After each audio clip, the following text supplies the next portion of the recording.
Ito ang ating name necklace. Pwede ito for men and women. Ang nasa video ay 7.5 grams. Lahat ng jewelry natin ay 24K Korean gold na bibenta at nasasangla with authentication card.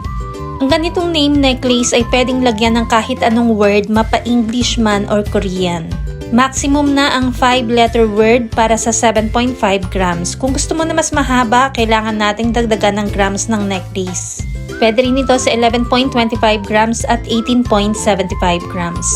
Ang design ng pendant natin ay makinis at makinis din siya sa back part katulad ng nasa video. Kahit anong word or name na gusto mong ipagawa ay pwede.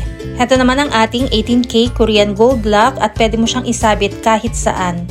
Ganito ang itsura ng ating 7.5 grams pagsuot at pwede ito sa 42cm or 45cm. Ang lahat ng 24K Korean gold natin ay pwede sa cash, 2 gifts, or ilang months layaway, depende kung saan ka komportable. Ang rate ng gold ay nagbabago every day kaya hindi natin nilalagay ang price sa video.